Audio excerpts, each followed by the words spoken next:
Welcome back, all of you glorious fan fiction fiends out there. Ooh. We appreciate having you here for another stirring installment of Disinformed Fan Friction, brought to you by we, the mostly hosts of the Disinformed Podcast. I'm Shane. I'm Michael. I'm Steven. Yes, he's dancing, and he is the Haha. all-seeing, all-dancing actor of the world here. But we usually present a glorious podcast every marvelous Monday morning on your preferred provider app, where we will delve into a random esoteric topic and lie about it. It is delightful, and you're missing out if you haven't already sampled it. But if you would like to, you can find it. I assure you. We have now gotten, 100 episodes in. We're on to our third season, and it's getting... the glorious words of Beetlejuice, it just keeps getting funnier every single time I see it. We also tend to dive into random bits of literary unintelligence here from time to time. Literary guano, if you want to call it, maybe. But That's the nicest I've ever heard it called. it's also not making any sense, but that's called...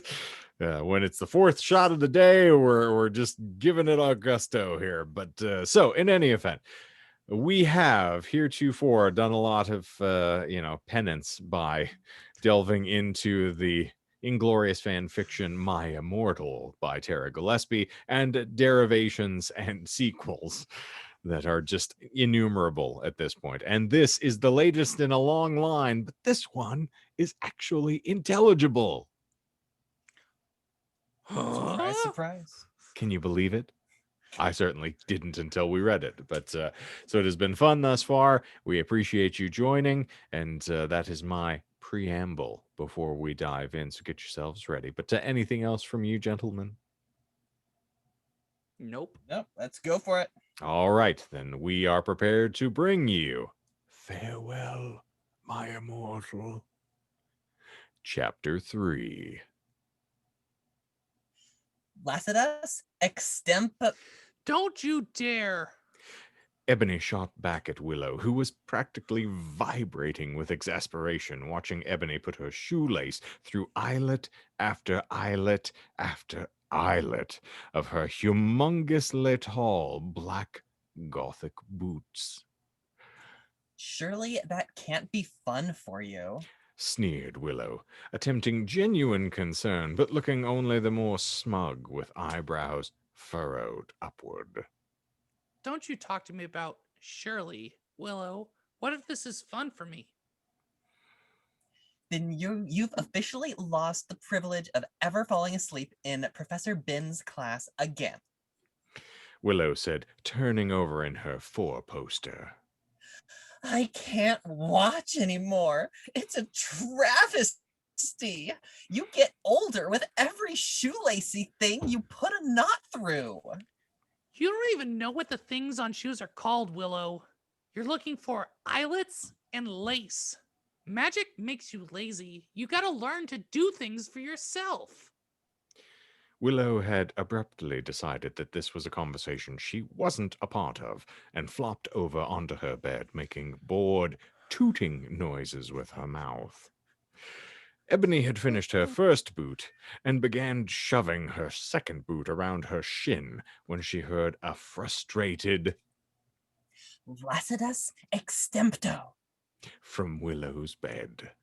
Hey! Ebony shouted as her second pair of shoelaces began tightening around her boot before her foot had even reached the floor below it. The dancing shoelaces tightened themselves around Ebony's lower calf and heel so quickly, it was as if they'd been waiting for the opportunity all day. Willow! You're taking too long. Willow's voice cracked out from behind a pillow and bedspread. Ebony caught the slightest hint of genuine annoyance in her voice. Ebony felt that they had been enjoying a casual battle of wits, but now wondered if she had actually done something to test Willow's patience. Anxious thoughts of Willow's impatience or Ebony's stubborn refusal to magically lace up her boots had no time to manifest themselves in Ebony's mind, as a strange occurrence overtook Ebony. A popping sound and a painful, though tragically familiar stabbing sensation overcame Ebony around her wrists. The skin and some muscle had split open near the bases of her hands. Blood started to trickle at the sides of the supernaturally clean, glistening wound. Ebony, even in the midst of a hot, searing pain, was careful to remain quiet, desperately afraid of drawing attention toward her predicament. Willow was still sulking to one side of her bed. Episki. Ebony whispered urgently at her left wrist, casting with her right, not without some discomfort. Episki required more concentration than she currently had to cast non-verbally, as much as she would have liked to. She repeated the process for her right wrist and yanked her head upward like a startled pigeon to see if Willow wasn't watching her repair her mysteriously wounded wrists. Nothing, it appeared. The pain was immediately gone, and so was the worry of attracting any attention. This problem had begun and occurred exclusively at Hogwarts. It had been more frequent this year, but reporting it as a problem to Madame Pomfrey or any of her professors would not only reveal the depths of negligence with which she treated certain magical maladies, as long as they had a certain aesthetic appeal, but would also cause the student body to mistrust her even more than they already did. It wasn't happening nearly enough to call it startling, so Ebony decided once more to let it slide. Willow was turning about on her bed. Clearly she'd been filled with either anxious energy relating to nothing, or wanted to say something very badly. Okay, Willow. Ebony said, sighing, clandestinely making up for the time she had spent fixing her self-slitting wrists.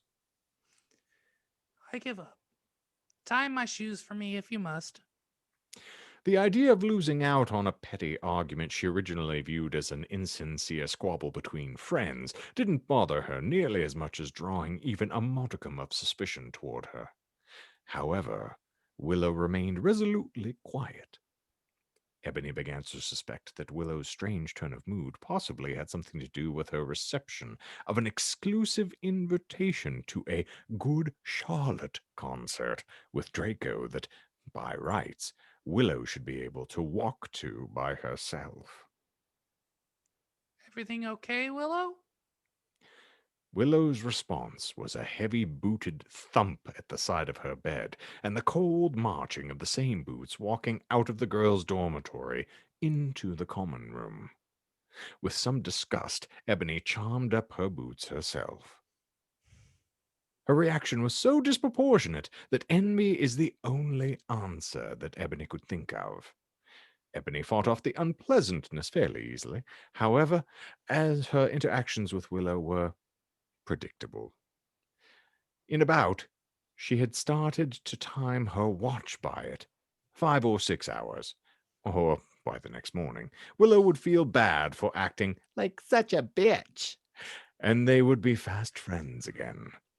Unless, of course, Ebony did anything to illustrate her joy in front of Willow within those 5 or 6 hours. Ebony contemplated a stealthy route around Willow in order to allow the image of a miserable, friendless Ebony to grow and bloom inside Willow's mind when she realized. How are they getting to the concert? Her answer came quickly in the form of a bright pair of gleaming lights outside of the girls' dormitory, and a beeping, honking sound she'd only heard in Muggle society.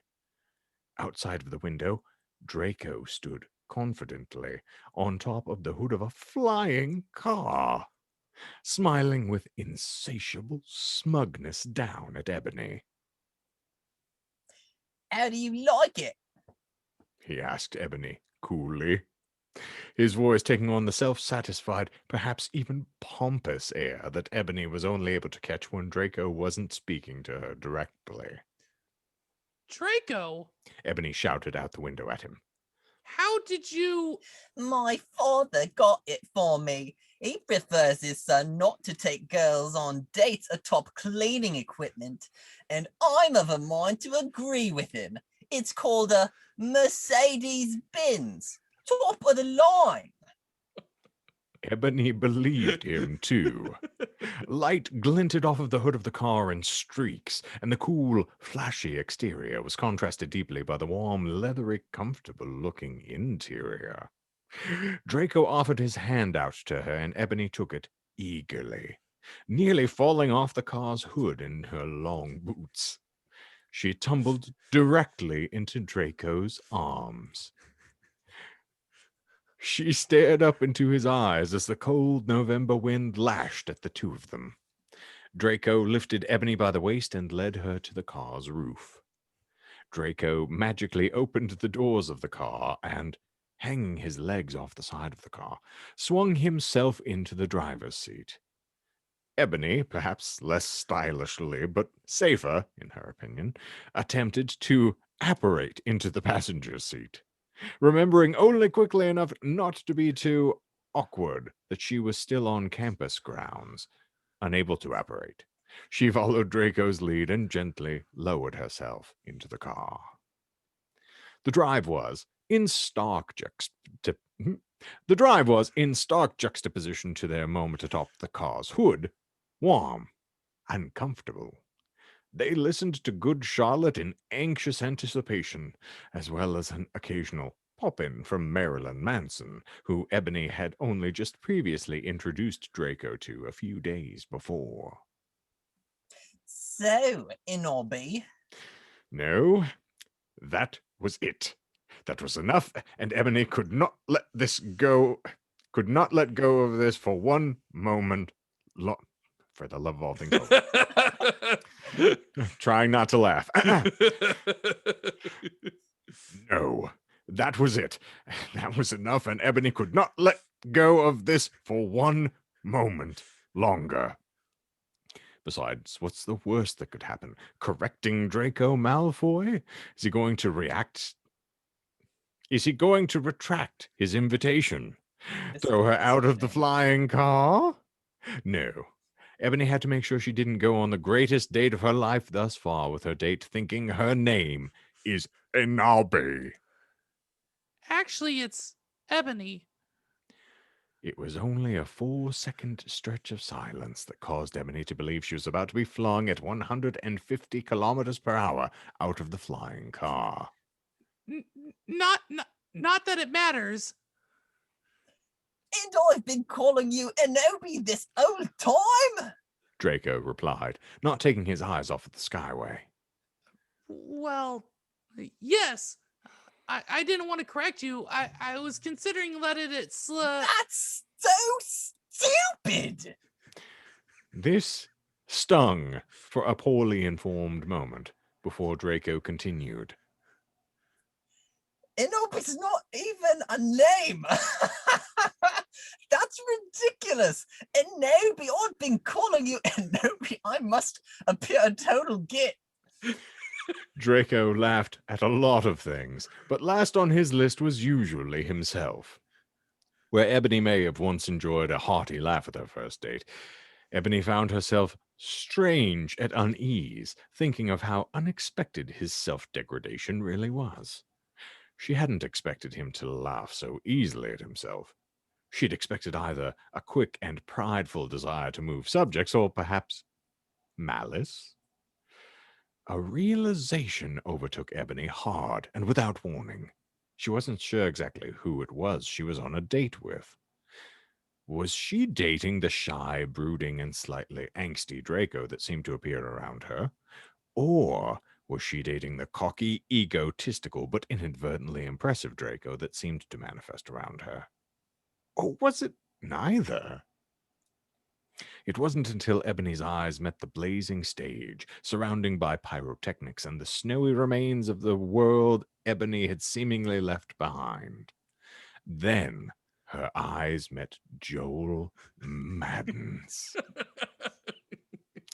as dark and mysterious, as charming and encapsulating as she had never dared dream. She's in the front of the stage. His eyes left hers as quickly as they met. He saw me. She said to herself, describing a feeling so real it couldn't be magic. He saw me. He saw the way that I looked at him and him. Sorry. He saw me. He saw the way that I looked and him, and I saw the way he looked at me. We communicated. I gave him my admiration and my story, and he gave me in return understanding and Draco's gone. Her chest tightened as quickly as it had relaxed only a moment ago. Had he been gone for minutes or hours? Has this concert even been happening for hours? No, it had only been a moment. Draco was sliding his way through the crowd. Ebony seized his robe and concert whispered into his ear. Draco, where are you going? I'm not feeling it, Ebony. Give me a moment. For the rest of Ebony's living life, the thought of this moment where a strange, bold, and unexplainable action seemed to express itself through Ebony's hands and lips would always feel more magical, more perfectly unnatural than any spell she would cast from that moment on. That's stupid, Draco. Stop being a bitch. Come on. What? What? What the hell had Ebony just said to him? Where was it coming from? Draco's probably just going to the bathroom. What are you clenching up now about? What are you clenching up about now? You Why? No, Why that's can't my I line, read? I Is think. it? No, it's Oh. She says. Yeah. yeah.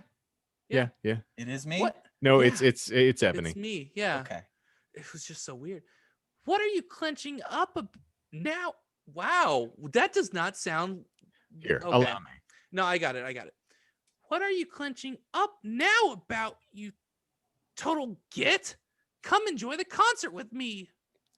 Total git, she says to the boy she's been noticing longingly out of the corner of her eyes for years now. Total git. Go for it, Michael. I want to enjoy it with you. Ebony says. I Another song begins, a staccato beat underlying a poem of the human experience. And Draco's eyes communicate with Ebony's. They say to hers, yes. her eyes speak back. Good. And in their loudest whispers, Ebony and Draco said, in short, understandable bursts, that they were having fun, that this is great, that they love this song, and that they don't want to have to go back to Hogwarts after this. So they didn't. And that, friends and listeners, is the end of chapter 3. And foibles and flubbles aside, it's pretty entertaining. And I enjoyed that it's even taking the piss out of the fact that Good Charlotte is the band that was chosen. And the staccato beat underlying the poem of the human experience wrenched my heart a little bit with how gloriously worded that was. It was honest. It was honest and true. Yeah, it's as though it flew out of my own mouth, which in fact it did. Yes, true. Don't put it in your pocket, sir. Otherwise, it'll just get mixed in with the others and become just a coin, which it is. Sorry, I like the Coen brothers. I'm a No Country for Old Man head. Okay, just go. Okay. It's okay. I'll enjoy the references even if I don't get them. Well, welcome to my world. I'm constantly telling myself a joke that only I will appreciate, and I understand that. But you're quite deaf, aren't you? I said, what time do you close? Dark, around dark. All right. I'm sorry. We're going to stop. You're both just wagging your head. Someone somewhere is chuckling at this and appreciating the fact that I'm just throwing out a little Javier Bardem for everybody. But And that's Hey. all that matters. hey, it's almost a Dune season. All right. Anywho. Ladies and germaphobes, as always, we sincerely appreciate you taking a moment out of your busy day to join us. And on a hump day, in fact, which is going to be a little ironic here in a moment as we move on to the next installment. But if you're enjoying what you hear, of course, Michael's going to remind you of something in his most articulate fashion. But it does. Like button. Smash it. Smash the Beatles! Smash Smash like button to smash it. Comment. Subscribe. Engage. That was probably more coherent than I've ever sounded. Hulk smash! Hulk smash like button. Hulk leave comment. Puny God. So yes, if you're enjoying what you're hearing here, please let us know. We'd love to hear from you. And of course, you can find us on your preferred podcast provider apps. We have shows fleeing every single Marvelous Monday there for the podcast proper. And we're back here on the tubes of you every Wednesday at 10 a.m. Mountain Time, bringing you this doughty little fan friction. So for Disinformed this week, I am Kenton Eldorado. And I am Robert Greer. And I'm Daniel Dove, mate. Indeed. Indubitably. And I Yes. would like to remind all of you just before you go that it's not Leviosa, it's Leviosa. Hit the button.